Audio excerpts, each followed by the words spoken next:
I realized, okay, we have one life. I can't be waiting for the perfect moment forever.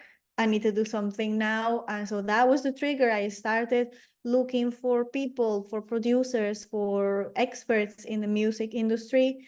And then I found a producer who told me, just send me whatever you have and let's see what can we do with it. And he thought it was interesting, was different from the things that he used to receive. And also he is good with the whole classical music part. So he knew what he was doing and he could understand what I wanted to do. Yeah. So we produced that, we recorded that, and then we released just to see what would happen.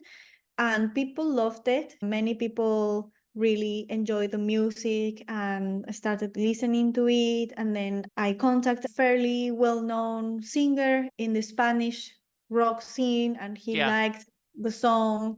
And so we did the collaboration. So as a test, let's say people were actually loving what I do. So it Yeah. wasn't that weird. I had that feeling before, like, my music is so weird, etc. Right. But that was like, no, actually there are people out there that like it. Hello, everyone, and welcome to a new episode of Set Lusting Bruce, your podcast all about Bruce Springsteen, his music, and mostly his fans. I am your host, Jesse Jackson. We are getting off the Bruce train tonight, though I'm sure he will come up, as he often does. And we are talking singing, songwriting, harp playing. We're doing a little bit of everything. Kath Gairard is joining me. Kath, welcome to the podcast. Thank you so much for the invitation. I had a great experience with Bruce Springsteen's music, so I will be happy to share that story with you. Oh, well, okay. I can't wait to hear that. But let's start off. Tell us a little about yourself. My name is Catherine Gairard. You can also call me Kath if you like. And I am a musician, and I believe my purpose is to make people happy with music and art. So that's what I am giving my life for. And yeah, I am half French, half Peruvian. And yeah. How did your parents meet? How did you make that connection? How did they make that connection? So my dad flew from France to Chile and then Argentina, and he met my mom there. She was the receptionist at the hotel he was staying at. So that's how they met. It's a very funny story. And then they were just hanging around in Argentina. They started dating, and then they had me, and then they went to Peru, and the rest is history. Yeah, I guess so. That's awesome. Where did you grow up, Kath? So I grew up until 2014 in Lima, in Peru. Okay. And then that year, I decided I wanted to travel the world and see the world and learn and, yeah, have experiences. So very young, I went to France. I stayed a couple years there. I couldn't really adapt to their culture. Their culture and Peruvian culture is very different in many ways, and so it was hard for me. And then I went to Netherlands for a year, and then to Spain, where I stayed the longest. And I was working on and studying at the same time. And so until finally I took the leap to, okay, I realized that staying in one single place wasn't my nature. So I just realized I was moving a lot. So I decided, why not to do that transition into more of a nomad life. So that's what I started doing last year, and that's how I'm living right now. That's exciting. It sounds a little scary, but also Yeah. exciting. So Yeah. I'm going to get back to the minute, but I want to go back to growing up. What kind of music was your family listening to? Were they listening to music? Yes, my family, it was not really like super musical. Those people who know so many artists and have so many CDs and vinyls of people. That was not my family, actually. So I literally grew up with the radio music, which is not the best, but somehow I could learn things even from there. And then I started with friends. They start showing you things. There's some pop artists that also got my attention, so I go deeper into them. And then in school as well, some references. And then the more I was interested in music, the more I started digging deeper and in different genres, really. And yeah, somehow I just don't know, because my music is very different from all the things that I've listened to growing up. So I'm not sure very well where does it come from. Of course, when I was a teenager, I discovered Nightwish, and to me it was like, oh, I would to compose something similar to that. But even if my music is more relatable to that, it's not exactly that. I feel is quite different, even though it's in the same type of music. Yeah. So, Kath, why? So, do you play anything else besides the harp? I sing and I do a little bit of piano, because since I compose, I use MIDI instruments. So Okay. knowing a little bit of piano helps a lot. Sure. And then when I was a teenager, I also learned the guitar, but it somehow didn't hook me that much. And Yeah. then I tried the violin a little bit, but I just can't learn everything at once. So Okay. one thing at a time. What about the harp spoke to you? I really don't know what it is. I just remember a story of a friend of mine when we were very young, that she Yeah. was like, oh, the harp is very difficult. It has all those strings, this and that. It's just so difficult. People who can play it, they are like from another planet or something. And Mm-hmm. that is stick to me. And I was like, I like to challenge myself, and to challenge like this sort of status quo. When people say something is too hard or is very difficult, it's like, how difficult can it be really? I like to fool myself into thinking that things are super easy, even if objectively speaking they are not, because that sets your mind to a better outcome. You are already going, it boosts your self-confidence. I can do this. And even if it's objectively difficult, the perception is that it's feasible. So I was like, let's see if that's really difficult. One day, because I was so long ago, one day I will have the opportunity to actually test that out and see if it's that difficult really. And so at some point in 2017, that was my first encounter with a harp, and I tried to learn it on my own. And I was like, I discovered is not much more difficult than any other instrument. Each instrument has a level of difficulty at some point that you have to go through. And so the secret basically is that you have two types of strings that are C and F that will Okay. have a color. So C is red and F is sometimes blue, sometimes black. So that tells you where you are at on the scale. And so suddenly it becomes so much more easier to read all those strings. You just see the colors, and if you know where C, central C is, then you can read everything. And then it's just a matter of repeating and acquiring the correct technique. And then to me, it was like this fooling myself into it's super easy that actually made it easy. So it's better to not to fool yourself positively because No, our I think that is good advice for anything, right? If you go into it saying, "Oh, this is going to be so hard," then is what. it will be. And if you go in Mhm. there, okay, I've got this. And if you're going to put the time and energy, one of the things that I found interesting, I was listening to the magician Penn Jillette talking Mhm. about that there are young people who can juggle or do magic tricks that are way above their skill set. And he said that partly because they watch YouTube and they see, oh, it's possible to do blank. And Mhm. therefore, They don't have this thought, like if you were trying to teach someone, like, okay, it's really hard to do this move. And Mhm. they just see someone doing it, like, oh, okay, they do it, I should be able to do it. And they just keep practicing and going. The once you, I love that you tried it for the challenge, but once you started playing it, did it feel like you belonged in that instrument? Does it feel like part of you?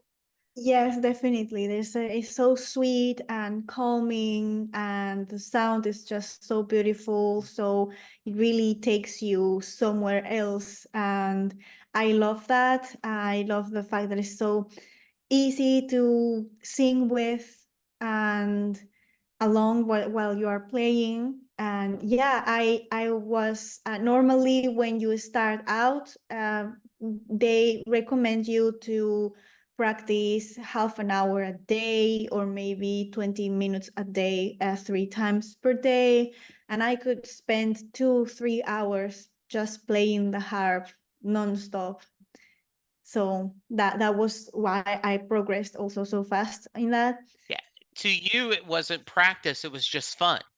Yeah, it's very fun. Now my big harp, I can't travel with that, so I have a small travel harp that is new. I still have to put the strings on. It was like a kit you can assemble yourself, and it's electric harp, so that's very interesting. So I'm waiting to be in Paraguay, which is my next destination. I will stay longer there because when you put the strings, it needs 15 days to calibrate the whole thing so it stretches and gets to the right note, etc.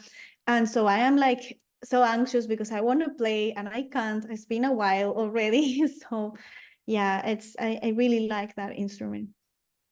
When did you realize you wanted to write music? When I was a teenager, at some point, very young, I was like, I want to write music. I just don't know what type of music. And I knew that the things that were on the radio weren't what I wanted to write. Like it Okay. was some instinct, something that, yeah, I love Christina Aguilera. I love those types of things, but it's not what I see myself writing. And it was when I had this friend that discovered me Nightwish, where I was like, okay, I want to do something like that. That's twice now you've mentioned Nightwish. Tell me a little bit about that. Yeah, I think many people got into symphonic metal because of them, which Okay. is nice. And yeah, this description for someone who isn't familiar with the genre of music is just imagine heavy metal, guitars and band, a rock band, and then you have symphonic elements like violins, orchestra, um, um, harp. You can have also some folk elements, then medieval elements. So they play a lot with, I don't know, Gregorian chants, medieval instruments of every sort. I personally love mixing medieval instruments and have a full orchestra plus the rock band. So another familiar example of this would be the album Hurricane 2000 that Scorpions made. They took their best hits and they did a collaboration with the Philharmonic Orchestra, a German Philharmonic Orchestra, Berlin Okay. Philharmonic Orchestra. And that's also another example of what symphonic metal, symphonic rock would sound like. That, and then you add some medieval flair, folk flair to it. Yeah, I just looked up, right? Nightwish is a Finnish symphonic metal band. Yeah. So, can you articulate, Kath, why I often ask people when they're on the podcast, I'll say, can you remember when you first heard Bruce Springsteen and what about his music spoke to you? I'm going to twist that a little bit with you.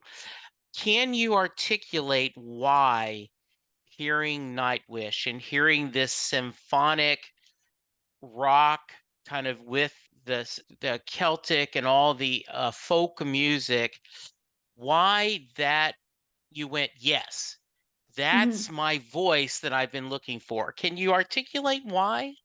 Yes, I can, and I can actually do the same for the Bruce Okay, Springsteen good. version of Okay. the question. So if I Okay. starting with Nightwish, I love classical music. I was doing classical training in singing at that very moment. And Nemo, which is the song that my friend showed me with the Tarja version, that's the singer, their first singer, and she sings lyrical, she sings Okay. choristic. And to me, it was like I wanted to do something with the classical music, but it's old. People don't listen to that anymore. Right. So for me, finding a band that was actually able to put that into a genre that people actually liked was a really positive reference for me. Oh, this is possible. I can do that. And also the lyrics with these fantasy themes, Lord of the Ring type of atmosphere. I just love everything fantasy, Victorian literature, Gothic literature, some horror as well, literature, science fiction. So all of these type of topics, I'm such a big fan. Occultism, tarot, astrology, all those things that nourish this type of music, this type of culture. So that's the reason why I felt so identified with that type of music. And for the why I like Bruce Springsteen, I really would love to share that story. Please, yes, let's go ahead. This is a perfect time to share it. Yeah, because it was very fun because it was at a school and Okay. we had English lessons. So it was a French school. And for some reason, one of his songs was in the program of Okay. English, and it was American Land. Okay. And it's a very fun song to listen to, but it's also very deep. And something that I realize is that his lyrics are so deep. Like he's always telling deep things, like something that speaks to your core directly. Like it gives me shivers. I don't listen to him much, but when I do, I get those shivers, and I got them as well with the song that you Thunder Road. I felt so raw and authentic. Like I'm being honest here. This is all I've got. Out on the road to win, to do Yeah. something with my life. So I know what I can offer is not much, but I'm offering it to you instead of just going away like those other guys. So Yeah. wow, that was like wow. So Yeah. it's like And we're let's going to get grow to that. together out of this place. Yeah, no, I know. I'm glad you shared that. By the way, I love that you mentioned American Land. It's one of my favorite songs of his, and it is glowing about America, but Mm. also points out its flaws. Yeah. And I think that the and it's such a beautiful upbeat tempo. It's got a little bit of that Celtic and that folk, and Very Irish. yes, very Irish. And yeah, I could see how that would speak to you. So you're a teenager, you've decided to write songs, and you've taken the challenge to learn the harp. When did you make the decision, let's put these two together and let's start producing music to share with the world? Tell me a little bit about that. Yeah, so it's like a performing arts of any sort, like a circle. You create something and it's not really finished until you put it out there. And so in 2020, when the whole pandemic situation Yeah. happened, I was like too comfortable. So like doing other things, teaching English, teaching dance lessons, and life was music was like okay, this thing that I do, but I still don't have enough confidence in myself to actually show that. I don't know how to do it. I don't know how Yeah. to produce. I just know how to write lyrics. And at that time, I still needed a little bit of help with the music. So it caught me really when I was learning. Today is different. Yeah. Uh, Time has passed, right? But at some point, I was very insecure about it. And when the pandemic happened, I was like, everything crumbled, everything went Sure. It absolutely nuts. did. Yeah. Yeah. And I realized, okay, we have one life. I can't be waiting for the perfect moment forever. I need to do something now. And so that was the trigger. I started looking for people, for producers, for experts in the music industry. And then I found a producer who told me, just send me whatever you have and let's see what can we do with it. And he thought it was interesting, was different from the things that he used to receive. And also he is good with the whole classical music part. So he knew what he was doing and he could understand what I wanted to do. Yeah. So we produced that, we recorded that, and then we released just to see what will happen. And people loved it. Many people really enjoyed the music and started listening to it. And then I contacted a fairly well-known singer in the Spanish rock scene, and he Yeah. liked the song. And so we did the collaboration. So as a test, let's say people were actually loving what I do. So it Yeah. wasn't that weird. I had that feeling before, like, my music is so weird, etc. Right. But that was like, no, actually there are people out there that like it. Now, do you like to perform live or do mostly studio work? So for now it's studio work because I started with the pandemic. So Yeah. I really haven't had any opportunity to play live. And also playing live is like a whole business on itself that you need to know how to do it right for Yeah. both you and your audience. And I still don't know about that one. So I'm trying to be good at first composing, orchestrating, and all those things. And then there's gonna be a time where also I will have enough repertoire to do that. But I've been doing things online, like on TikTok lives, Twitter spaces as well, to try to have at least some feeling of being live, right? It's not the same because you're at home, it's Mhm. safe place still, but you're still playing in front of many people. And there were instances where I would have 1,000 people on a TikTok live and I will be singing a cappella with no preparation whatsoever in front of those people. So still something, right? So yeah, it's doing touring or live right is difficult, is objectively difficult. Yeah. Yeah, and also it is not to be light, but it's a little bit easier if you throw your guitar in its guitar case and hop in a plane. Your harp is Mm, not quite as easy to portable, right?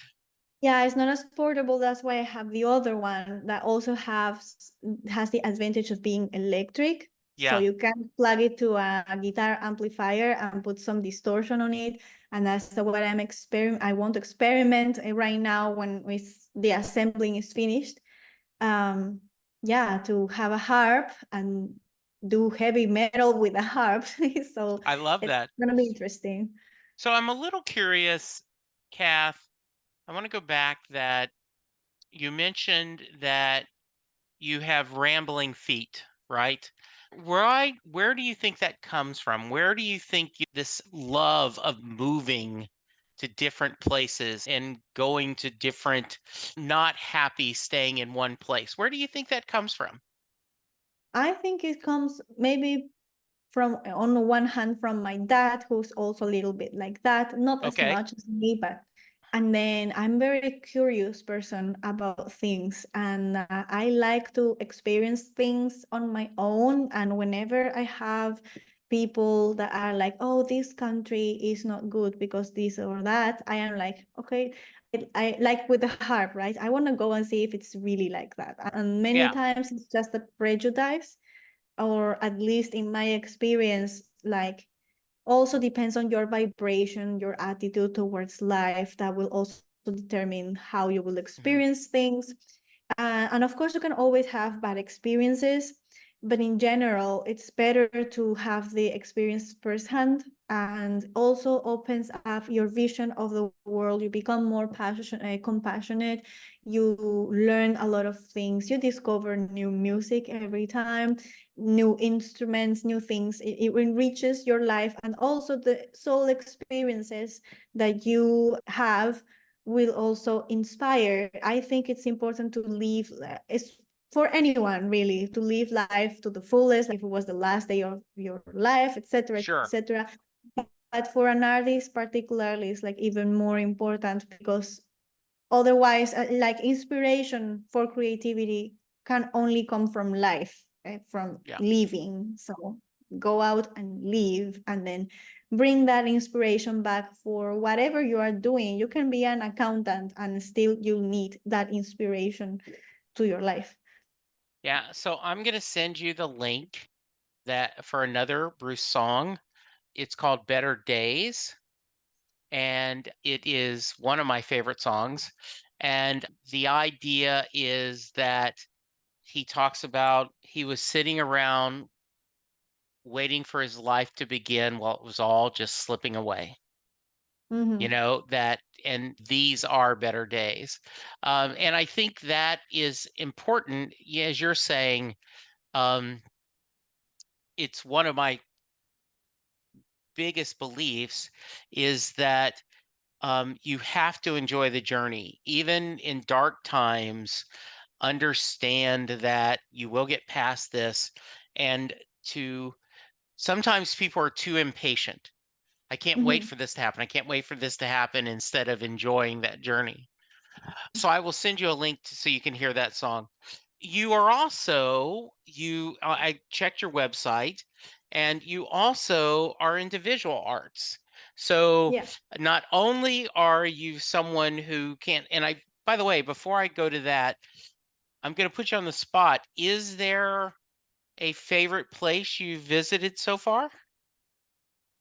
So far, I love Greece. Greece is Okay. amazing, very inspiring. Like, in the city of Athens is really not big city, and Okay. it's very relaxing to be there. And it's a main city, but it's very relaxing. It Yeah. has that good village vibe to it without being a village, of course. Okay. And you have all the ruins like in within the city itself. So you are walking between modern things and very ancient things that are thousands of years old.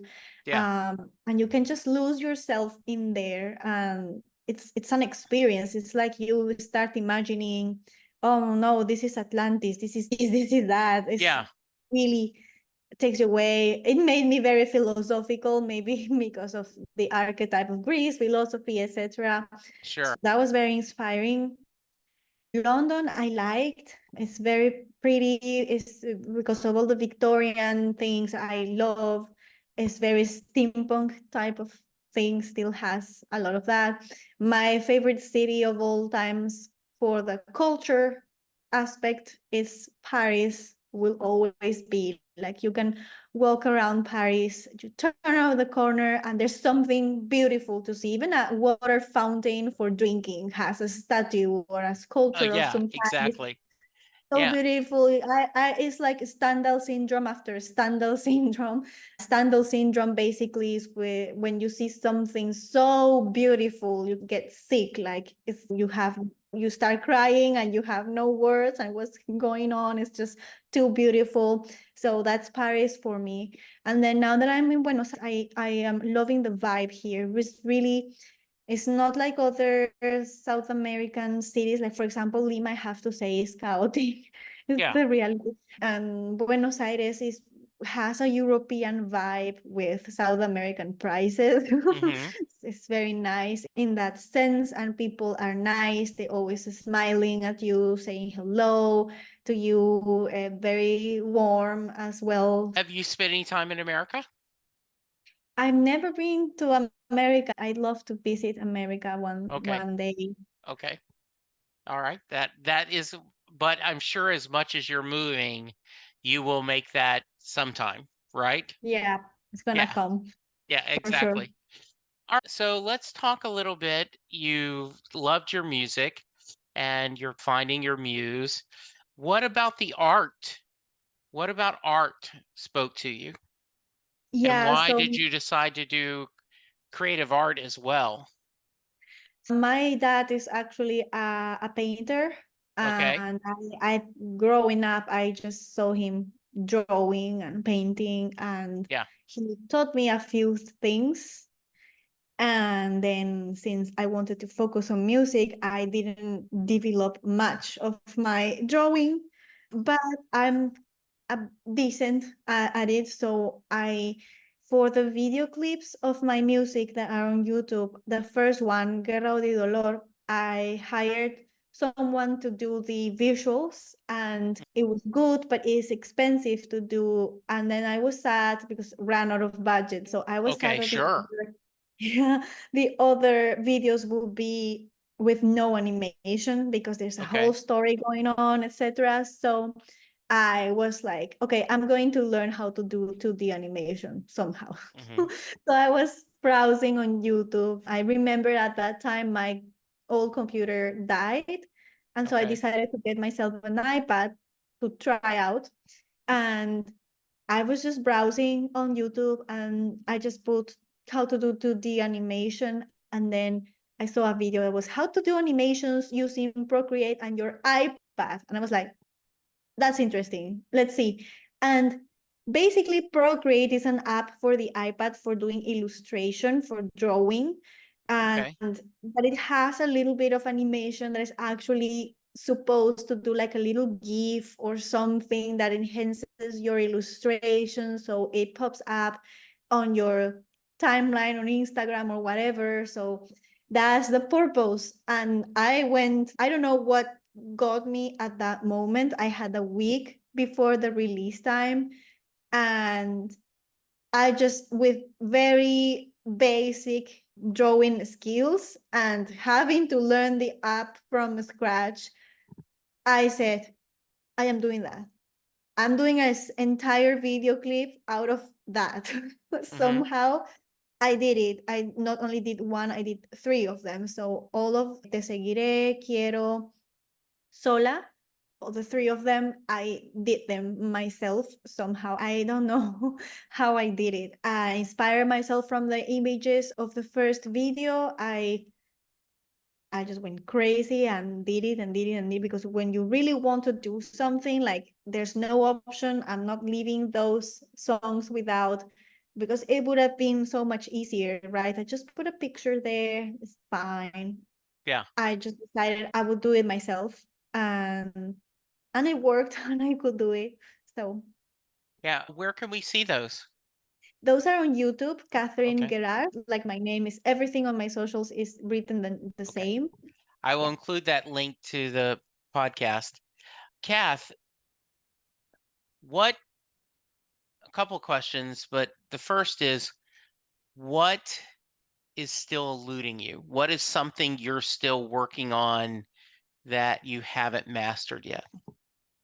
A few things. I will say that maybe the discipline, that's something I was working on a Okay. lot. Sounds like unexpected, right? All the things I do, but because I am interested in so many things and so many things need to be done, organizing yourself becomes a bit hard. And Sure. I'm the passionate type of person that bursts in energy one day and does a lot of things and has a lot of ideas, and the next day I just want to be on bed all day. So Yeah. some people would say maybe it's depression, maybe it's this and that. I decided this is just untrained mind, because it gives me the power back to say, okay, if my mind is not trained and that's why I am having those peaks and lows, then I can train my mind to do what I want it to do. And so that's what I'm doing right now. I did big progress on that. Deadlines definitely help. Having deadlines is very important.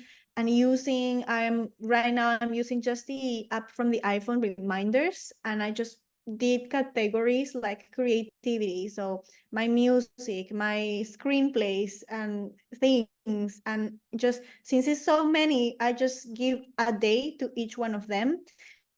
And then I have some things that I have to do every day, and you just check them and it's all done and it's recurrent, so it will keep giving you.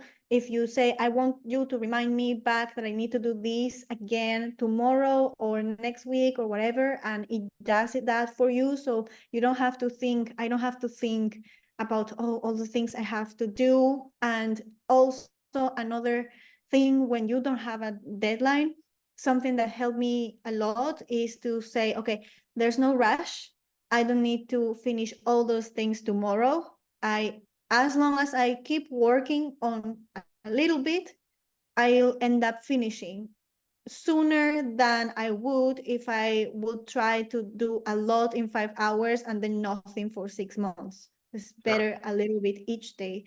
That was the challenge to get myself used to doing a little bit each day and dose the Okay. energy. I I do want to say, and pardon me for being forward, but also it could be that you part of that day when you're just in the bed is your mind recharging, right? Because it is hard to go at light speed every day. And I think creativity sometimes requires us to go backwards, and not as in a step backwards, but to take time to process and go to move forward. Yes, I do think it could be part of just, but I also think that could be part of your creative process is you need that downtime to your subconscious work through things for what it's worth. There's my thought. Yeah. Yeah, Yeah. no, it's absolutely true. Sometimes I don't know how to solve something on a story or on a song, Yeah. and just leaving it there for a few days or weeks or months or even years, and then you come back to it and you see it from another perspective. You got yourself the time to get the information you actually needed or the experience you actually needed to make that work. And Hmm. so that's absolutely true. That's why it's good to have several things. So while some Yes, rests, but I think that's also something that can be trained at least to a certain extent, because I think also so. Yeah. creativity needs to catch you working. So if you're Yeah. there working, at some point it will come up. So it's both. It's really both things. Yeah, And I do if you think have that so. discipline, you can decrease the time of Hmm. of downtime, as you say, between one peak of Yeah. inspiration and the other. I remember someone telling me, or I was reading, it wasn't to me directly, but someone talked about that someone will say, I want to be a writer and I Mhm. just don't have time. Mm, And the person giving the advice said, you need to write an hour a day. Just give it mm, an hour a day or 30 minutes. And if you can't find the time, then write all the stuff that's taking your time so that you can't. And they mhm, said you'll very quickly see that you're either don't really want to write because you're letting anything else get in the way, or you will actually see that you've got a lot going on and you need to reprioritize. So I mhm, do think that the as in a small way, me doing this podcast, that you schedule, you prospect, you find guests, you schedule them, you coordinate, you edit, you publish. The talking is the easy part. I hear musicians talk about the time on stage or the time in front of the camera on a live stream playing music. That's the easy part. It's all the other stuff. yeah. Kath, what do you want to do next? What's next for you creativity in your next creative venture? Yes, I love movies so Okay. much. And in April, I will start a program to learn to compose soundtracks for movies and video games. Oh, So nice. that's very exciting. I am so much looking forward to start that program. It's so orchestral. So at some point, the things I want to express through music is that just don't fit into individual songs anymore. And the possibility of being able to create a 1 hour long, 2 hours music to help tell a story, I think that would be great to do. So that's like my vision for that year, to acquire Mhm. that skill and see where that it takes me. That sounds cool. You really are. This is something you are not going to be put into a category, are you? You want to do it all. Yeah, I think sometimes I think this genre situation with the music, because before the 20th century, we had movements like romantic, classical, baroque, etc. And Yeah, so that gave a feeling of a whole humanity moving forward, evolving together in the music, at least for the Western music, of course. Even though there would be like discussions and arguments between musicians, yeah, but somehow humanity was moving on the same direction. And then the 20th century came, popular music came. It's been around, it's been always been around, sure. popular music, but it got democratized with all the technology that was happening at the time. And then marketing comes along, and we have the explosion of rockabilly and all those things. Yeah, And then there was this idea of blues and gospel is the music for this community, and folk is for this community, and rock and pop is for this other community. And rock was taking elements from everything. So it felt like we are the music for everyone. And that's the idea that was being sold to the teenagers at the time, which is beautiful idea. At least they tried. I think in many instances actually worked, until we come to heavy metal and all the different infinite subcategories of it. And then yeah, it just became a matter of marketing, really, to target certain communities. yeah, And sometimes I feel that was a bad thing, because if you think about it, all Western music is built upon the same 12 notes. Jazz, yeah, rock, pop, whatever is the same 12 notes. And all these genre things, I think it divides people. I just want to enjoy music with someone from a totally different background as me. And oh, we both love this music. It puts us together. I think that's the role of music. And that's why I don't want to fit in somewhere yeah, in a niche. I want to be my own niche, my own category, and surprise people, experiment freely. Is some bands that, for example, Green Day is the first ones I can think of. They were very yeah, punky, and then they did 21 Guns back in the day, and people were like, "Oh no, traitors! yeah, This is so pop, etc." And I was like, why not? yeah, And it's like, why can't you? The moment you do some pop, you are a traitor for the community, and especially if it's pop for some reason. yeah, um, yeah. I get that. it doesn't need to be like that. There's pop that is amazing. Yeah. So, Kath, is there anything I should have asked you that I haven't? No, I think you did the great questions. Thank you. Happy. That's very sweet of you to say. All right, I'm going to have you tell us where to find everything. But before we do, we want to get to the Mary question. So, if you are a fan of Cass music, and that's why you're listening to the podcast, thank you. She is a delight and she is welcome back anytime. But I end every podcast with the Mary question. And basically, Jay Armstrong was an honors English teacher that was in the Philadelphia area. He now retired. But when he was teaching, he would give his students the lyrics to Thunder Road, and they would read the lyrics. They would talk about the themes that Bruce explores in the song. They would talk about the imagery he paints.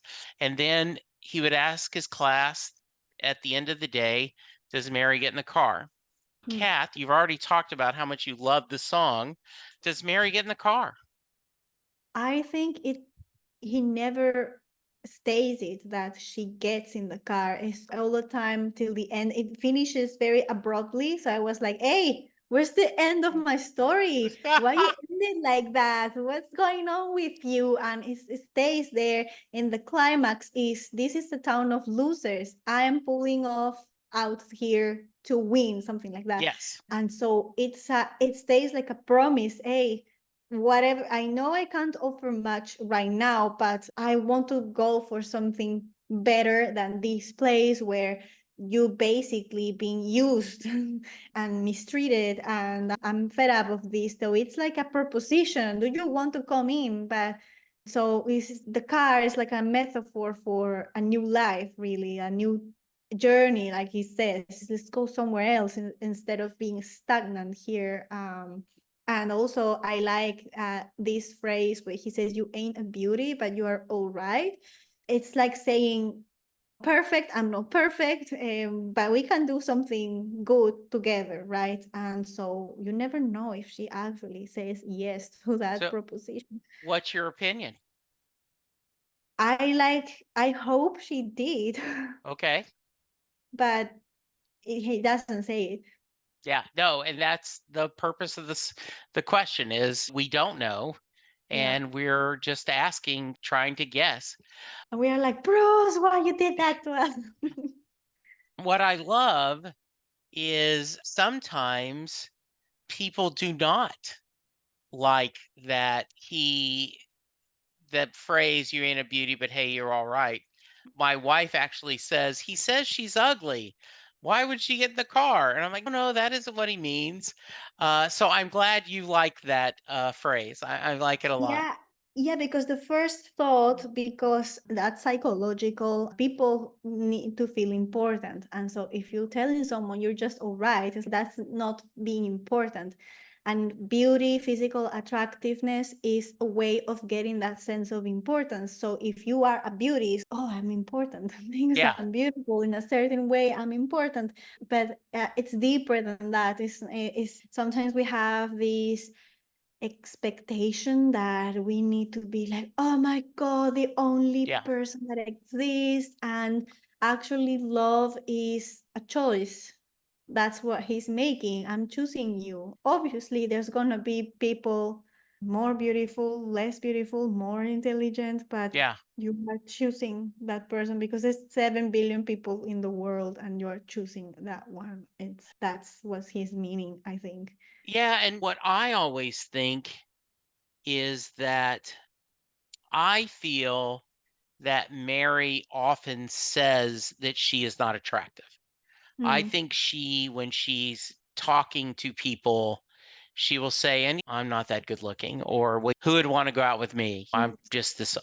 And so I think he's saying that as to actually meet her objection, right? mm. Saying, hey, you may not be a beauty, but hey, you're all right. And I love what you said, and I'm flawed too. But Mm, together, maybe we can be something more together. So I mhm, love that.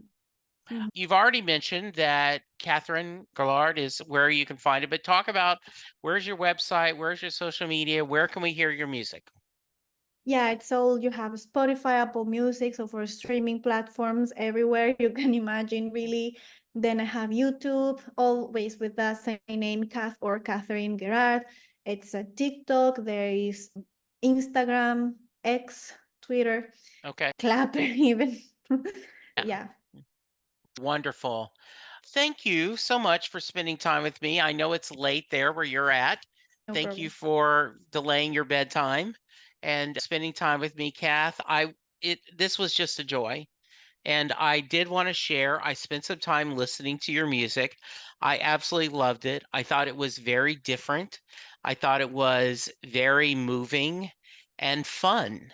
And Thank so you. I am glad to know that the person making such wonderful, beautiful music is fun and beautiful herself. So Thank thank you you so so much. much for visiting. Listeners, go check out her website. Go check out Spotify, iTunes, wherever you get your music. Listen to some songs, follow her up on social medias, and let's all embrace a little bit of chaos in our traveling feet. So Thank you. be safe, be kind, and we'll talk to you soon. Goodbye. Goodbye.